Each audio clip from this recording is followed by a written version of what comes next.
I said long story short, but this is a long story already.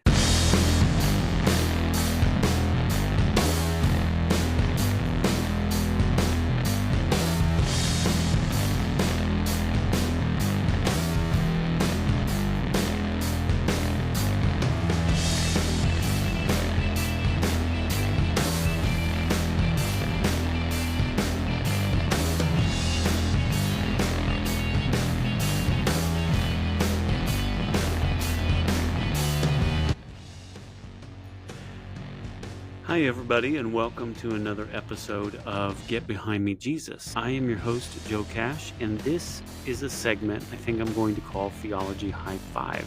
I'm still really figuring out what this is, but I think the gist is this. 2 episodes coming together to produce a satisfying conversation about a theological idea. So episode 1 will introduce 5 potential topics through casual conversation, and the second episode will sort of dial in on one of those topics depending on what becomes the most salient or interesting. So it's a 2-episode format with both episodes coming together to sort of high five over some theological topic. At its core, it's just a fun segment. I just want to hang out with a friend and geek out about some different things that are on our mind at the time.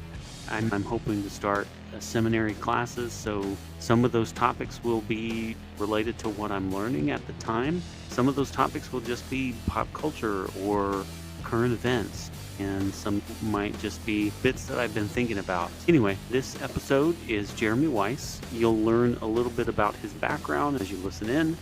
As I said, this first episode, we're just kind of hanging out. Some topics present themselves, and we'll dial in on one of those in the second episode. I think you're really going to enjoy that second episode. For this one, just join us in conversation, hanging out. Content warning, talk about suicide a little bit. We do talk about some other heavy topics, but otherwise it's a good conversation with my good friend Jeremy, and I hope you enjoy it. Let's get into it. It's 100% out of my control.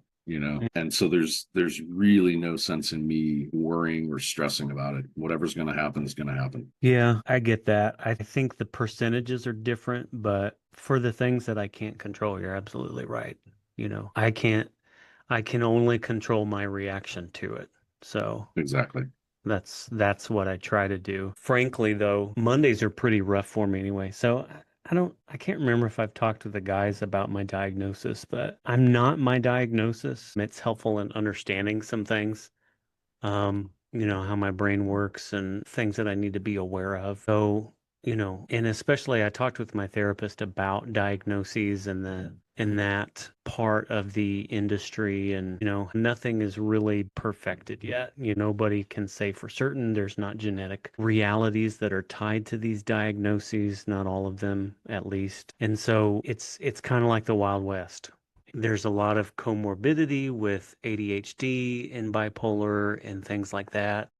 There's just still so much that we're learning that we don't have nailed down yet. So that's one thing to consider in terms of my diagnosis. So I keep that in mind. But at the same time, I'm on medication. I feel like I can very distinctly see the patterns and the symptoms of bipolar. I know that I have depression. I know that I struggle with that. I was diagnosed with PTSD as well. It's a mixed bag. Like, I know I have all these things going on. I'm doing my best to use the tools that I've learned to navigate these things, but I still got to talk to a psychiatrist, see if we can dial in some better medication. Like, I'm tired all the time. I feel numb. I'm not responsive like to my wife. She's like, you don't interact the way that you used to. You don't engage me. And the thing is, it's all going on in my head. Like, I'm having the conversation in my head. And a lot of that is ADHD, but I do feel like I used to be better at verbalizing, even if I struggled with which thoughts to actually chase down and verbalize, like, I still feel like I was better at expressing myself.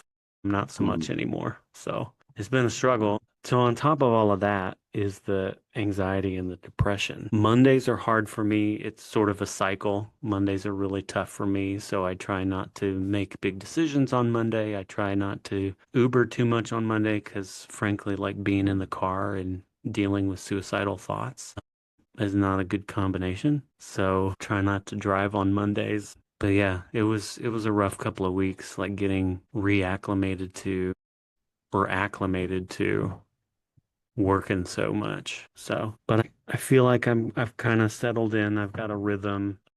Things really have been working out. Like I set a goal for myself for each night, and I've been exceeding that goal. So if we can get caught up, it'll really help. The extra will really help us take care of some things. So I've got the goal is to do this for the fall and winter here, and then spring and summer, because the classes that I would like to start would start fall of 26, so August of 26. So hopefully that gives us enough time to figure some things out, get some bills paid down, some credit card debt taken care of, and then it won't be as stressful. But I honestly don't know, especially with the way that things are going in the country right now. Don't know what taxes are going to look like this year. Don't know what we've got to expect coming down the pipe. So, Yeah, definitely a lot of uncertainty. Sorry to hear that you're experiencing ideation. yeah, it's been happening I mean, I guess I've been struggling with it since we found out about what happened to the kids and since we left the church and all of that. Like there's just, I've processed a lot, but there's a lot of trauma. Hmm. And it's not, the medication is doing a lot of heavy lifting, we'll put it that way. So the goal will be to wean myself off of medication, but that's got to be after I've really like thoroughly dealt with some things. So therapy obviously helped with that a lot, but I think I'm probably going to need to start up again. I'm trying on my own, re-engaging with church and, going back to classes. I don't know if I told you guys, but it's seminary that I want to start, seminary classes. I'm not going to do the doctorate at my school. Instead, so, long story short, at beer camp, there was a pre-beer camp event. It was held at a seminary, and it was about open and relational theology. I went to it because that's the theology that I'm interested in. That's what's made a lot of sense to me as I'm processing this trauma. And that's what's helped me to make sense of God and the evil that I've experienced in my life personally and a whole lot of other things. So I wanted to go and I want to continue to engage open and relational theology and sort of wrap my head around some concepts and use that as the framework for my discussions with people, especially on the podcast if we're talking theology and stuff like that. And it was held at a seminary. I said long story short, but this is a long story already. The seminary, I found out, has a scholarship program where they give full tuition to graduate students.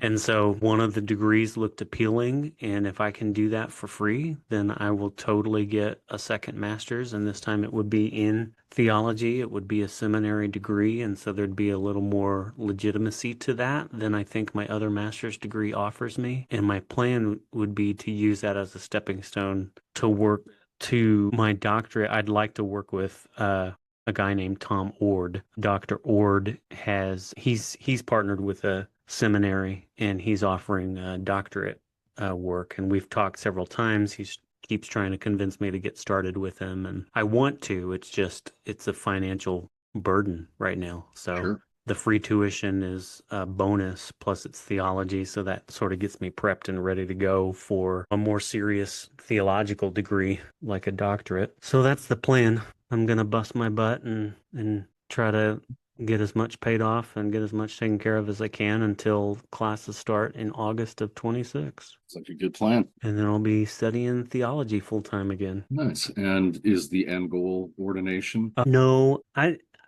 still don't know where I stand. So, fun fact, I am technically ordained through an organization that holds my credentials.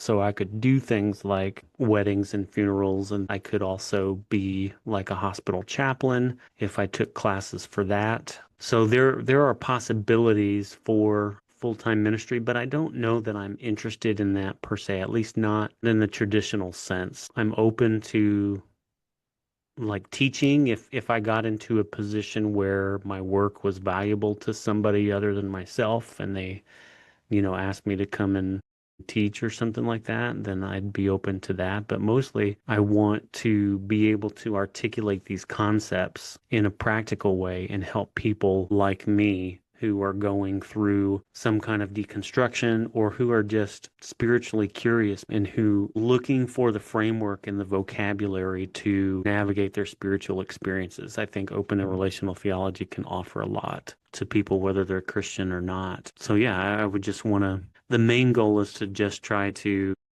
be as educated as I can about the issue to be helpful to other people and maybe do that through the podcast or who knows? I don't know that far ahead yet. Well, keeping oneself educated is always a good goal. Yeah, yeah.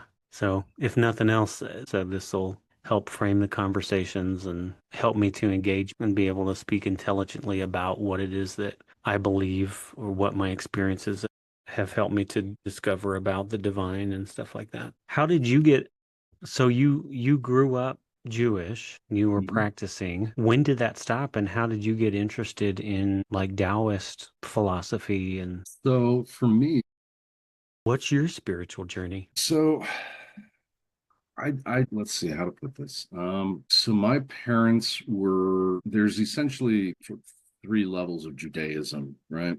Hmm. There's ultra orthodox, which is everything literally by the book, straight down to there's a the beard. The beards come because there's a literal strip of your head you're not supposed to shave, you know, Hmm. which includes the sideburns as well.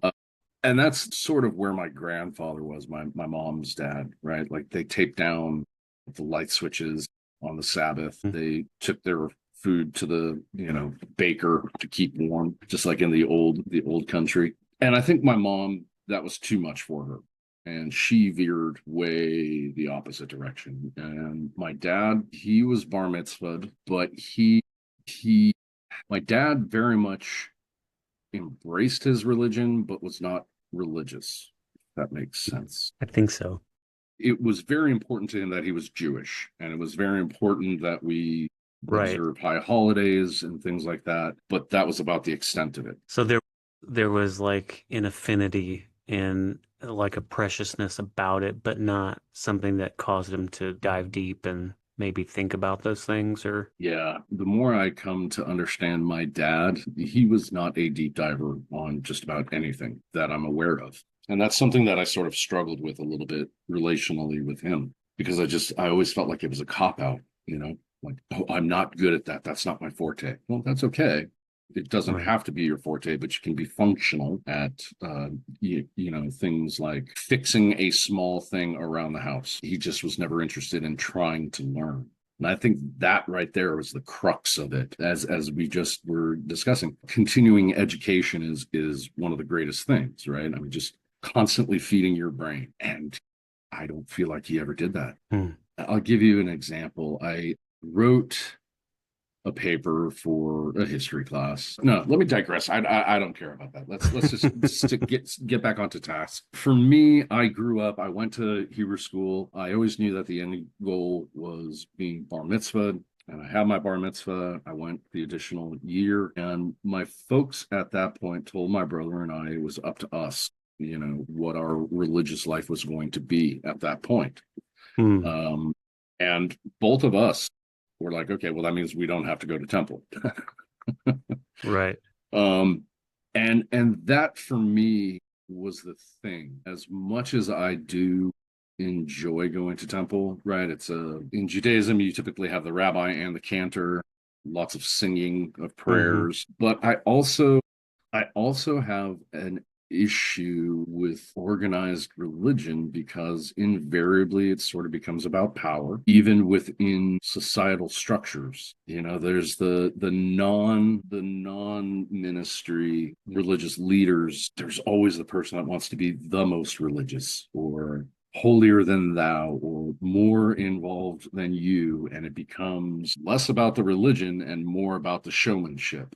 Yeah. And that aspect of religion just drives me nuts. Yeah. And for me, I had realized that pretty early on. So for me, by the time I reached college, I was already aware that I was less of a religious person and more of a spiritual person.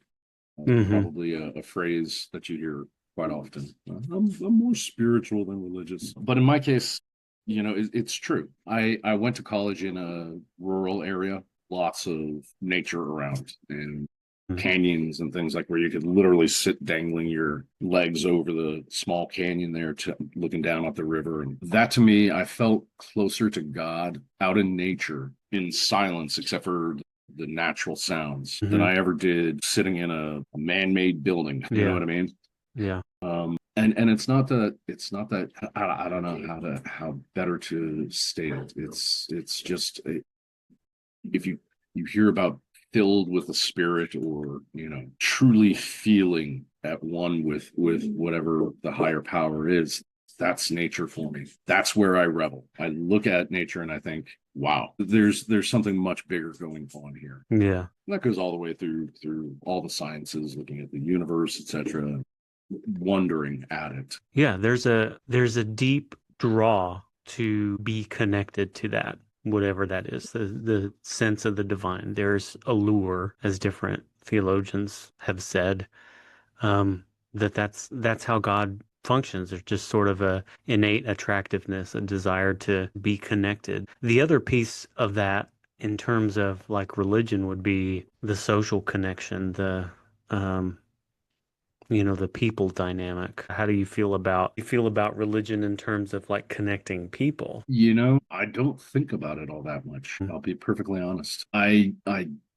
understand that is a sort of byproduct, finding a community and connection amongst like-minded people. Yeah. It is I sort of a don't byproduct. It's supposed to be deliberate, but I think you're right in calling it a byproduct. I think it sort of happens by mistake, which is outrageous because conservative evangelical Christianity is really good at community building, and that's the people who like deconstruct and leave that kind of toxic environment or that faith experience. One of the things that they miss the most is the connection to the other people, the community aspect of it. I don't know that I think it is deliberate in most cases.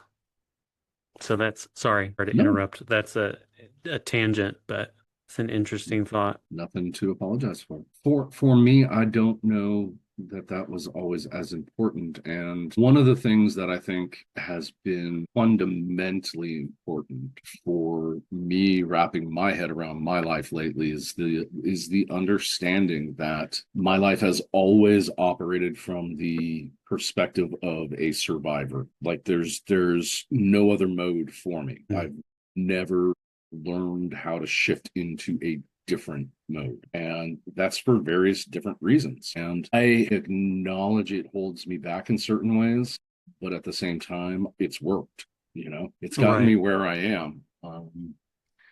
And I think that is why, because growing up, I always felt disconnected. Like I didn't feel particularly connected to my family. I felt like I had to figure most things in life out myself. And as a result of that, I don't think like being part of a community has as much importance to me, or there's not as much of a need.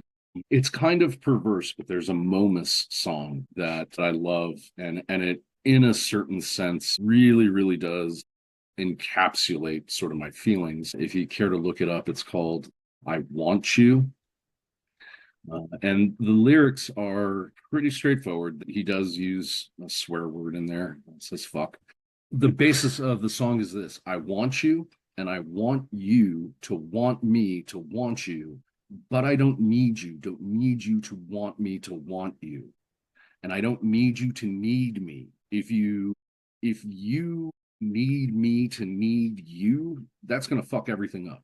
Just leave it as it. I want you, and I want you to want me to want you, but I don't need it. In this way, I feel like I've not necessarily been a lone wolf. I'm not a lone wolf. I don't enjoy pure solitude. But by the same token, I cherish a small group of friends over a whole lot of acquaintances. Yeah. And Yeah. In some ways, your experience is almost sort of distilled relationships for you. You've got a few relationships where you get the most out of them that you possibly could get out of them, deeper connections and more meaning out of those because your survival has depended on figuring things out for yourself.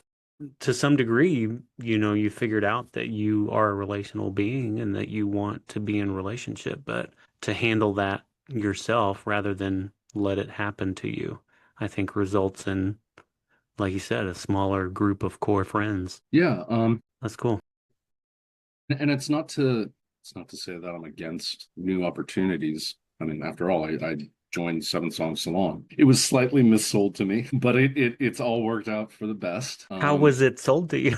I joined this music group, and we get together and we talk about, a playlist every week. There was zero mention of religious deconstruction or that the other guys were going through similar religious experiences, and that this was fundamentally a group founded to discuss these larger issues. That just happened to include a musical playlist Well, that first season. in Darren's defense, I know he thought of that from the beginning, but I don't know how deliberate he was in orchestrating that. It did happen organically because the guys that got together were going through very similar things. So, but obviously, like you've witnessed yourself how, we've diverged at different points and different people have gotten what they need from the group, I guess, and moved on or have been in different places and couldn't accommodate what the group was doing or about at that point anymore. So, um, yeah, no, I think that was definitely part of the idea behind it was that hopefully relationships would form and this would be something with deeper meaning. But he really did think it was a fun idea to get together and talk about music. I think it had to go the direction that it did because, Darren doesn't have a very deep or wide music catalog. So we would have run out of music to talk to as far as he was concerned a long time Yeah. ago. But going back to this question of it, I don't know. I've always found it difficult to make true friends because of, like you said, I don't expect a hell of a lot from my friends, just basic decency and honesty, and that's it. And uh that basic decency includes reciprocal sort of behaviors, asking how I'm doing once in a blue moon. You know what I mean? Solid guy friends, like super solid guy friends, and I'm happy to count you among that. Even though we've never necessarily met in person, everything that I know about you as a person indicates a good person. So, I appreciate that. We will fix that. We'll come and see you. or I should come and see you. I don't think I've ever visited the great state of Michigan for any period of time. If you did, I promise to show you a good time, but we'll figure it out. Maybe you could come to a beer camp or something Yeah. with me. And digressing back a little bit further, when I had gotten to college and I realized that organized, structured religion was not the thing for me per se, because believe it or not, my freshman year, I did look up a synagogue in town, and I went and I attended high holiday services, and that was the last time. Beyond that, I guess I started looking for perspective, and that is what wound up leading me to investigating Buddhism and Taoism in particular, just looking for perspective, because as hokey as it is going to sound, well, I did tell you the truth from a certain perspective, right? I mean, Mhm. Vader did kill your father from a certain perspective. Yeah. And that's the thing, is Taoism gives me the reminders that I need. Things like fear, hate, anger, remorse, regret are useless emotions to hold on to. Lead to the dark side, they will. Yeah, right. Yeah, I mean, they're not going to do anything positive in your life by holding on to them. It's not to say don't feel them, don't experience them. It's not to say that you should never ever feel them. Just try not to lock onto it and hold it. Right. Right. Uh, And there's a I haven't thought of this quote in a long time, but there's a great quote that helps me to try to remind myself to try to move through life with equanimity, and that is, high winds do not blow all morning, heavy rains do not fall all day. Are not these of the heaven and earth? If the heaven and Mm. earth cannot sustain violent action, how can you? And it's just this reminder of, yeah, it's okay. You're going to feel those feelings and you may need to deal with them and express them, but eventually you got to let it go, you We know? have to. You have to let it go. You have to express them. You have to feel those feelings and let them run their course in order to let them go. Otherwise, you bottle them up and you become a broken individual. To go back to Star Wars, so Luke Skywalker was a gray Jedi. There were the Jedi, the Sith, and then there were like fringe Jedi that were dismissed by the mainstream Jedi because they were called dabblers. The goal of the Jedi was to cut themselves off from all of those feelings that you mentioned, that all of those feelings that were perceived as dark.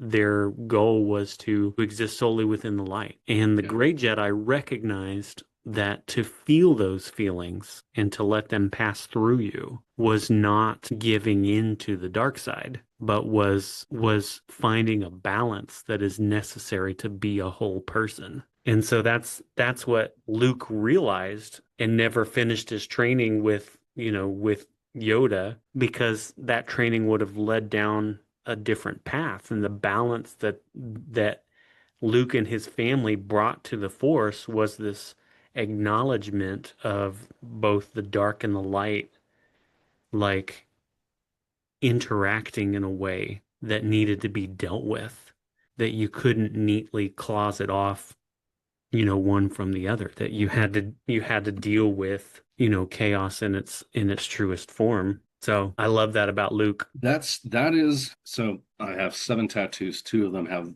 the same theme, and that's the yin yang. One is a Grateful Dead steely that Oh has yeah. the red and blue yin yang in the side of the head, and the Hmm. other is the Native American eagle heads, Northwestern Native American eagle heads. And that is a core tenet, I think, that has helped guide me through life, and my understanding of life is nothing is all one thing. And Yeah. it drives my wife nuts. It drives Nina absolutely nuts because she'll be fucking railing about this person or that person. And I'm like, but they're not entirely a bad person. That's not, this one thing is not a full definition of who they are. I Yeah. understand we have to acknowledge it informs who they are. We have to judge them based on their actions. I get all of that stuff. Excuse me, I'm always the perspective guy with her. That's the thing. I try to keep everything in perspective, because how else am I supposed to move through life? I don't know. I, again, going back and over the past few weeks, my brother told me you need to do some serious self-reflecting, and I have. And one of the things that I basically came to was, as a survivor, and this is something I don't think my dad ever grasped, because I don't think he ever did any research into child development at all, period. If you're stuck in a survivor mode, it is difficult to exist outside of the present moment. You cannot worry about too far into the future. Hmm. Sure as shit ain't looking too far over your shoulder. You're here in the moment, Hmm. constantly looking around, hyper aware, wondering, planning, plotting. How do I protect myself? Hmm. And so that's, if there's a one of the flaws in my character, is that there's a lack of ambition in terms of, in 5 years I want to be here. It's because my brain has never even been able to go a month from now I want to be here. It's always been, am I okay right now, today, right now? Am I okay? Are you okay? You're okay. Hmm. Okay, that's good. We're good. Okay. Yeah. It's like, it's Yeah. this constant little back and forth. Are you okay? We're okay. Okay. Okay. Yeah. Yeah. You would have loved. So I'm obsessed with this. Dr. Shalene Kendrick is her name. She studied ORT with Tom as well, I believe. But her work was neuro-relational integration. And so she actually deals with neuroscience. And I think you would love the things that she talks about. But like integration, reintegration, and disintegration, those are the things that I'm thinking about as you're talking. Like your next step, your evolution will depend on you learning about your three brains, neural networks, and then learning how to listen to those and then to integrate in such a way that you can move beyond that gut instinct of safety and survival. And then as we practice that more and more, it's neuroplasticity. Like that's how we evolve in real time.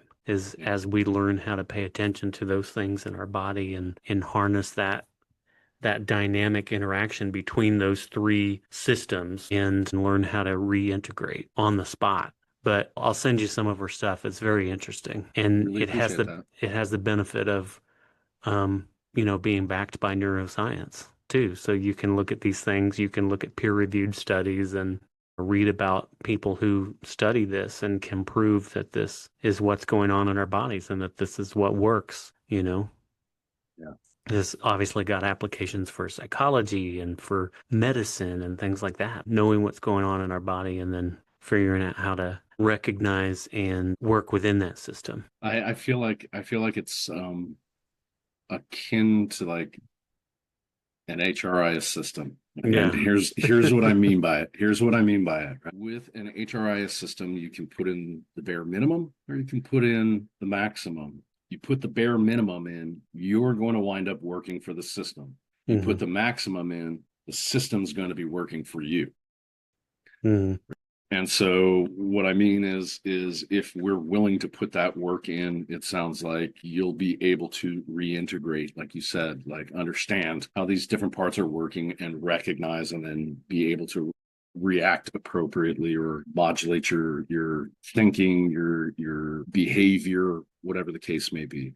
Yeah. Maybe that's Yeah. that moment to I realize I can feel the red mist settling around me. That's the moment I step back and excuse myself. Yeah, Okay. exactly. Interesting. Yeah. Neuro-relational integration. So It's again, from interesting. I'm fascinated by it right now. it sounds fascinating. It truly does. I don't think enough people practice that sort of thing, and that's Well, that's why I mentioned, it's got the backing of an actual science because to a lot of people it sounds woo-woo. You start talking about body, mind, and spirit, and people think, you're talking about yoga, you're talking about chakras, you're talking about you're talking about new age crap. new age crap.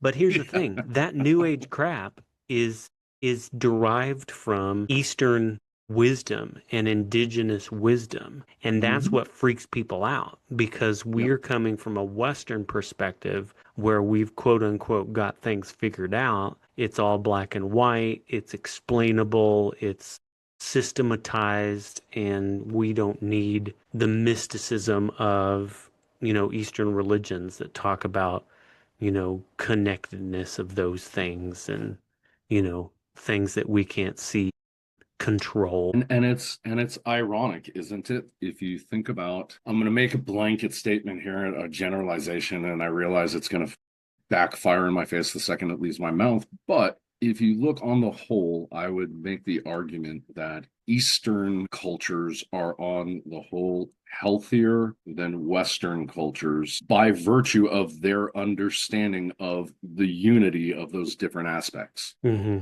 You know what I mean? You think about Japanese, you think about Chinese, you think about Indians, like legitimate Hindus from India. You think about Pakistanis. They if they are in belief of, for example, Buddhism, what we do here has repercussions, karma. It carries that energy, those actions manifest themselves and hmm reverberate back upon us. If you understand that and you're trying to right words, right thoughts, right actions, tends to lead a healthier spiritual life, which helps the body feel better. And, if feeling ultra disconnected, completely alone, disassociated from our bodies, from our spirit, I know religion is super popular in America, but I wonder if spirituality is as popular amongst that same group of people? Or is it performative action?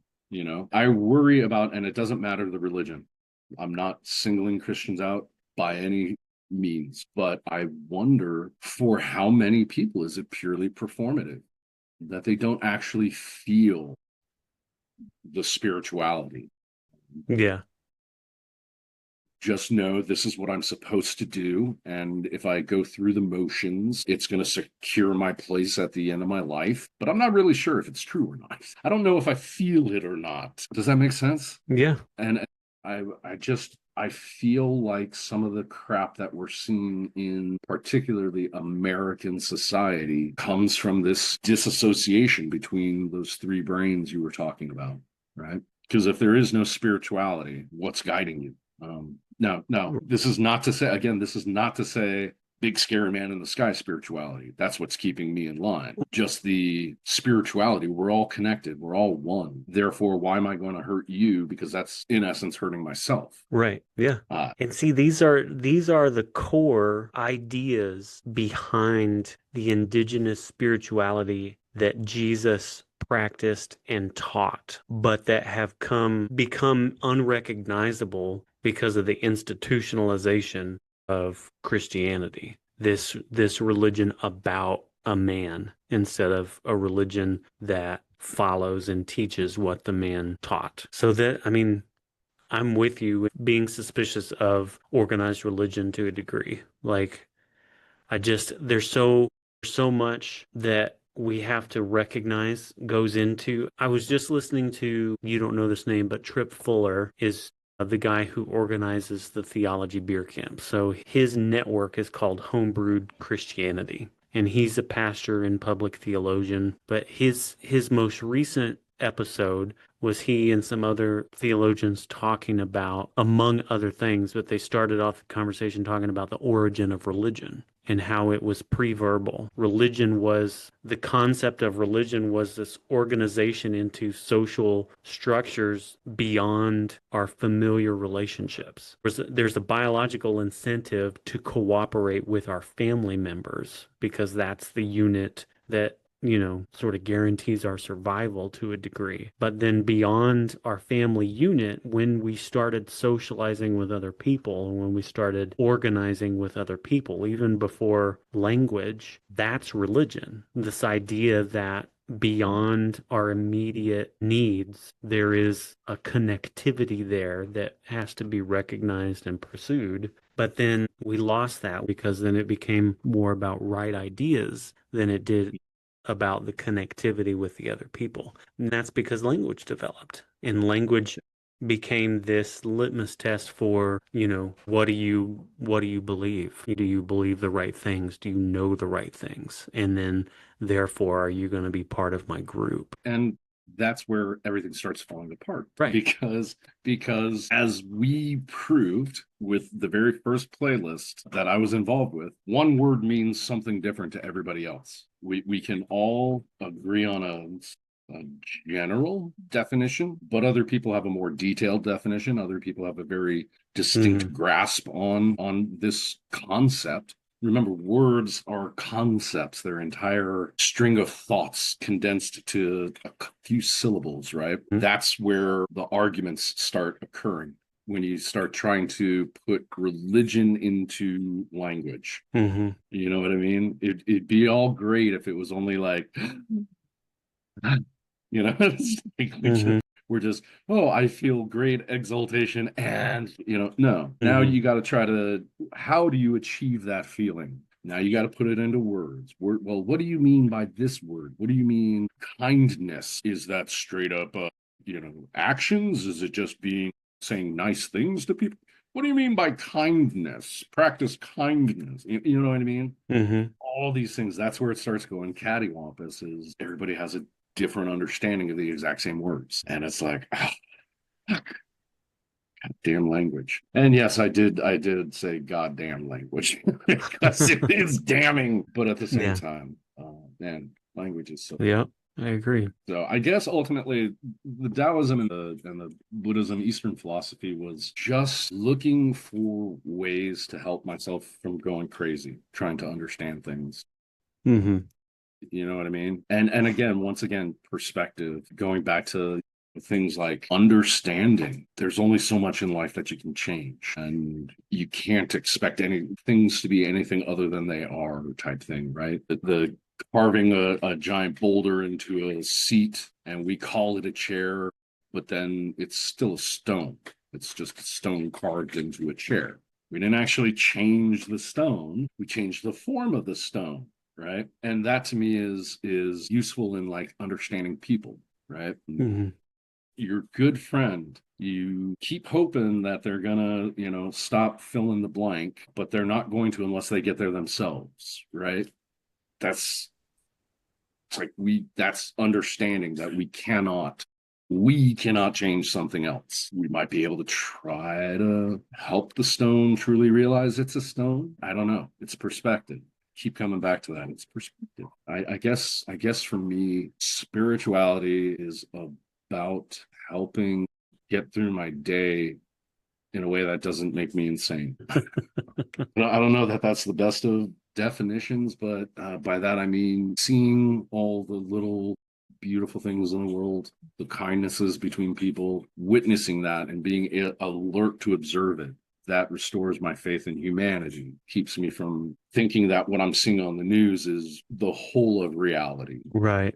That's tough, especially when it seems like a majority of people. But again, going back to perspective, though, then in addition to your own experience, you've got the amplification by different outlets, whether that be social media, whether that be mainstream media, traditional media, whether that be conversation in a group chat with your friends. There's an amplification of one thing or another that's in there that distorts that perspective, and you have to navigate through all of that stuff in such a way that, like you said, you don't become insane. And I think being able to hold things in tension, being able to play with nuance or appreciate nuance, like those are critical to our sanity and to our wholeness. That's what spirituality gives us that religion doesn't necessarily give us, because organized religion is not about nuance. It's about classification, codification. Yeah. I don't want to dive too deep into it, but gotta ask, have you seen the new Tron Ares? Oh no, not yet. Okay, better if you it's one absolutely worth seeing in the theater. We saw it last night. It's leaving our theaters here on Thursdays. Hmm. Nina said she's heard a lot of shit talk from people about the movie. There's no Hmm. plot. I didn't understand. I couldn't get invested with the characters. Fucking hogwash. Okay. Yeah. If you watch that movie and you walk out of there thinking there was no plot, you were clearly not Mhm. paying attention. Obviously missed Um, the plot. exactly. But one of the things that I found fascinating here is the idea of perspective. And that's all I can, I'm not going to ruin a movie for you at all, but that's, I think, the key to life is perspective and being able to hold on to that perspective. And maybe that's what religion and spirituality are for, right? Think of it this way: terrible things happen in our lives. What does religion tell us? The Lord works in mysterious ways. There's a reason for everything. Lord never gives you more than you can handle, right? Hmm. We could just say that's a way of saying, well, you're shit out of fucking luck and buck up, keep moving, because that doesn't sound as nice as the Lord moves in mysterious ways and never gives you more than you can handle. But I think it's giving us that perspective, at least at its best. Yeah. At, Yeah. at its worst, it's all about controlling you. Well, there's something that happens. Organized religion is spirituality that has gotten into bed with empire. And I like that. empire corrupts the purity and the simplicity of it. But the purity and the simplicity of it, when you go back to that, you recognize that doesn't mean that it's easy. It Mm-hmm. just gives you the tools that you need in the perspective that you need to navigate the realities of our existence, which is multidimensional. That whole mind, body, spirit thing. There are realities, perspectives that we don't innately have, but that we can tap into. And spirituality shows us how to do that. vis-a-vis meditation, prayer, contemplation, connection with the divine, like in an experience in nature, connection with other people.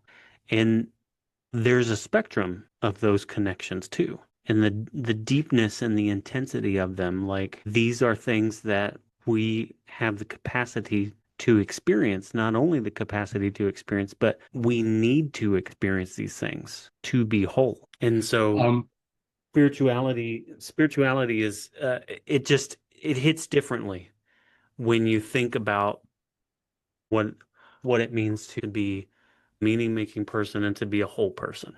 Spirituality hits differently when you're concerned with that. But some people have to get out of survival mode first. yeah. I love the mind body spirituality trilogy or Trinity Trinity? because yeah, Trinity because my therapist said, look, what's the minimum number of legs that a stool needs? Three. Hmm.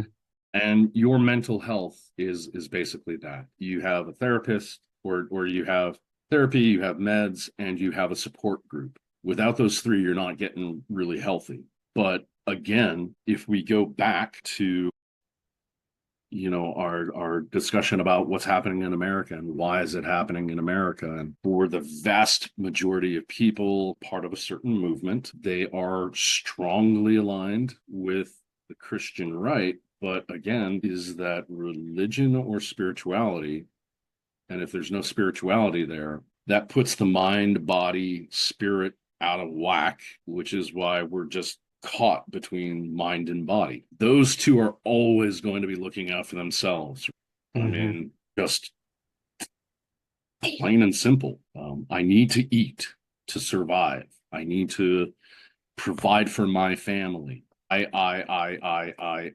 Spirituality is where us comes in. Come on, Bernie Sanders. Yeah.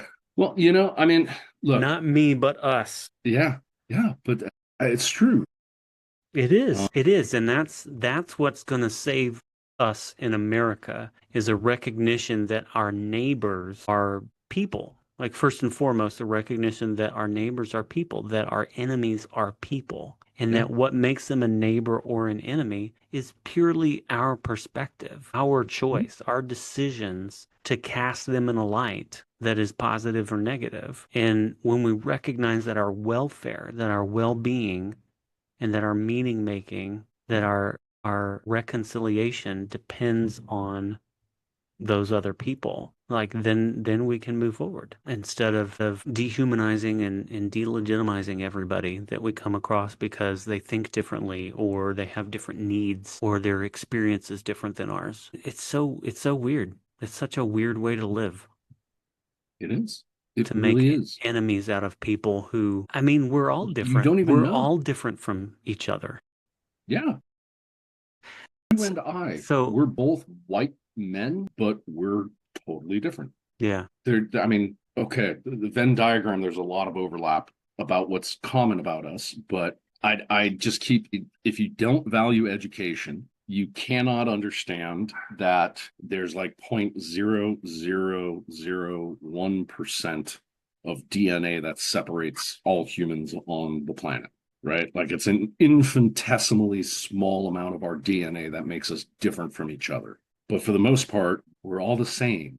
But perspective tells us, no, no, no, no, they're different. And I guess, I think that would be, people have long asked, what would be if you could have a superpower, what would it be? And mine would be, I've said this for years, and you can ask me and she'll back me up on this. I would like to be able to touch people and have them see the reality of things, that they're not as different from everybody that they hate or Mm-hmm. feel. And that's one of the things that, again, as I was saying, Nina, drive her nuts because she'll be in the moment and Yeah. she's all pissed off. And I'm like, Not maybe they just unlike got to, my text about Congress yesterday. yeah, absolutely. And my response is, and this is what bothers her. My response is almost never, yeah, fuck those guys. That's the easy way. My response is usually like, well, maybe they're in they got an emergency call and they're rushing off to pick up their child. Worst case scenario, they're so wrapped up in their own reality that they have forgotten about the people around them. That's the There's a thing. whole spectrum of things that could be going on. Yeah. That's nobody is all one thing, right?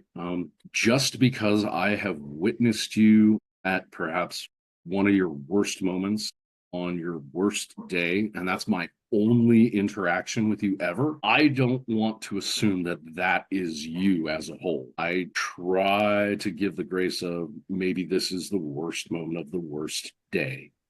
hmm There's a word in the dictionary of obscure sorrows, and it's the recognition that every person around you is the main character of their own story. That they've got their own shit going on. They've got their own life that you know nothing about, their own friends, their own family, their own backstory. Yeah.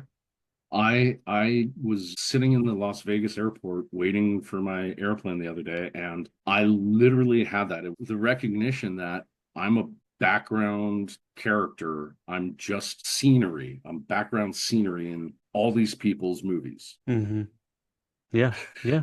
And they are in yours Exactly. until there's this mystical thing that happens though when we recognize that and we meditate on that for a moment, then the things in the background come to the foreground and we experience them in a way that is much more full and holy and spiritual. That's what religion, that's what spirituality is supposed to do for us. Help us in those moments to find that kind of deep connectivity where we recognize and appreciate that. And also at the same time recognize and appreciate your own finitude and smallness and Finitude. It's a great word. yeah. Do you ever notice some words just are fun to say? Daffodil. I'm a big fan of certain swear words. Those are fun to say. There's Again, as my text yesterday suggested, was hey, feeling big feelings yesterday. hey, you're talking to a Gen Xer, okay? We were some of the pioneers of the long form swear. Nice. I Before that, always think of that scene in A Christmas Story when mhm, his dad let off, I forget how he phrases it. He let off a string of profanities that still hovers in the atmosphere to this day. yeah. I mean, I'm not saying we invented it, but we certainly tried to perfect it, back in the 90s. hmm Oh my God. There's nothing like having a birthday to make you realize how fucking old you are. Yeah. Or having teenage kids. Good God. I don't know how Tell you you guys what, are doing this. I feel old. I feel I, old all the time. I was talking to Paul yesterday and, checking in. And I was like, so, how the kids doing? And he's like, oh, Ruby's doing great. She's off at college and she's living it up. And Paul and I went to the same school hmm from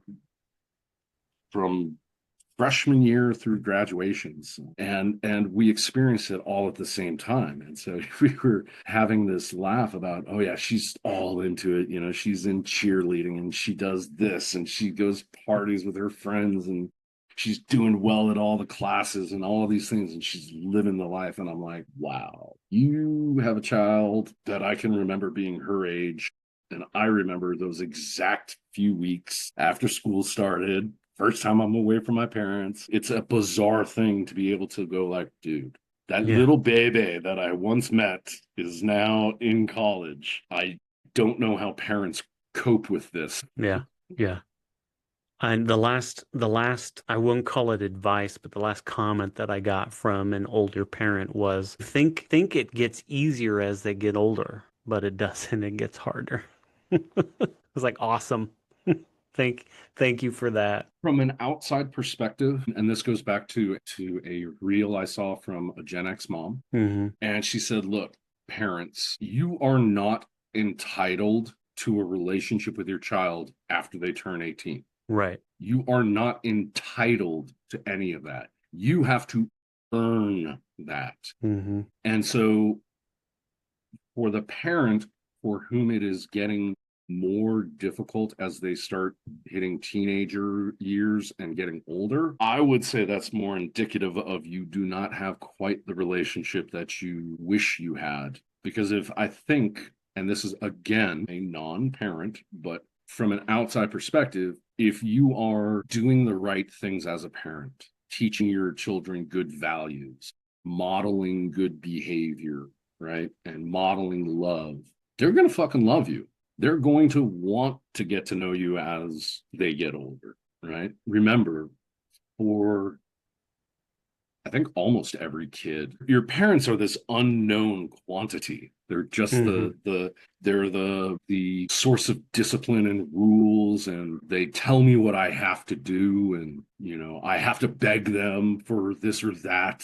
I need their approval. But at a certain age, you go, wait a minute, my parents are people. Hmm. They're human beings with thoughts, feelings, preferences, likes, loves, hates, distastes, all of these things. They make mistakes. They don't know everything. Yeah.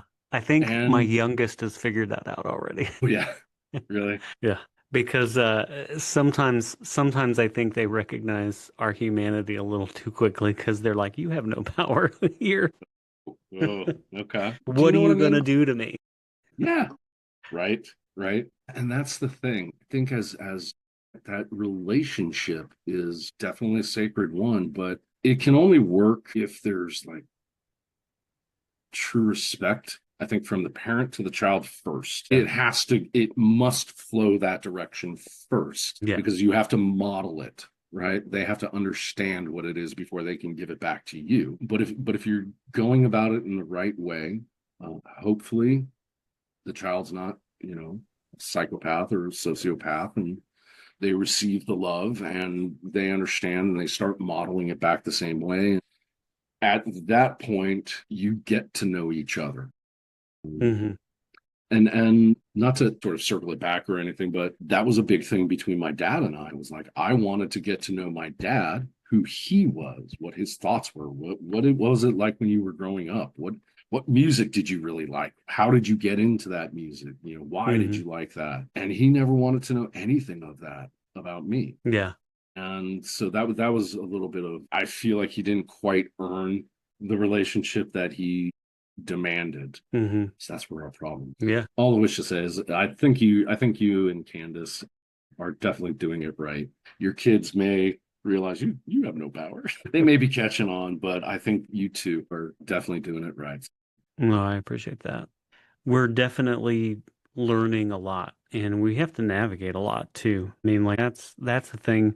Some people that I had shared our story with at beer camp, one of the questions that they put to me was, how are your kids now? And I told them the reality is that we've had to navigate things that we never would have thought we'd have to navigate with them, and that other parents have the luxury of not having to navigate with their kids. Like we've had to go through all of that shit with them because of what's happened. But that's made us stronger together. That's made them stronger as individuals. That's given them tools that other kids their age don't have and a maturity that demands that respect that you're talking about. Like I'm proud as hell of my kids. They're amazing people, considering a lot, you know.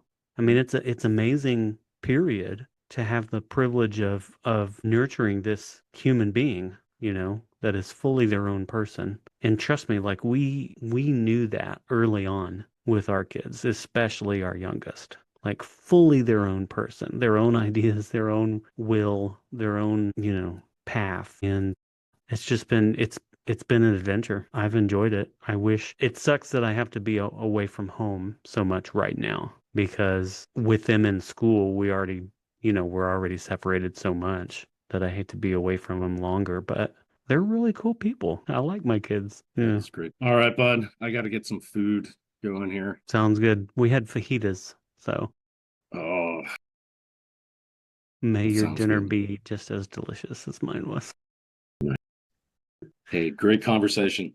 Yeah. Love getting together with you, bud. Yeah. Thanks a lot, man. Be well. All right, you too. Take care. See ya.